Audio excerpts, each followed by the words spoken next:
V prvom rade, tak povedal Braze, že sa tu nič nezmenilo, stále je to super.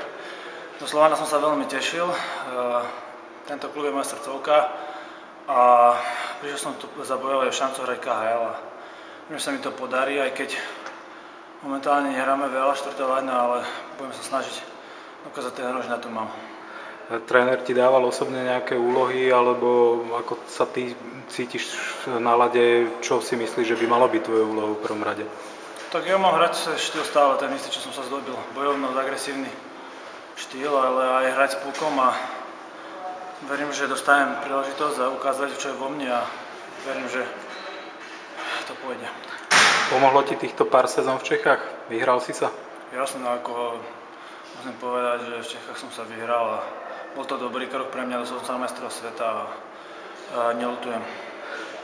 Teraz si sa mi priznal, že si čerstvý otec. Ako sa dá sklbiť hokej s malým dieťaťom?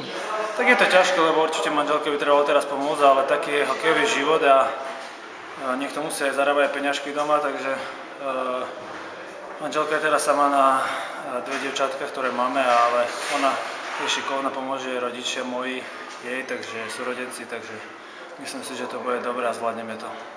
Ty osobne by si vedel predstaviť, teda, že by si odohral celú sezónu v Slovane? Je to tvoj cieľ? No jasné. Veľmi sa na to teším, keby sa mi to podarilo a zrobím všetko pre úspech Slovana.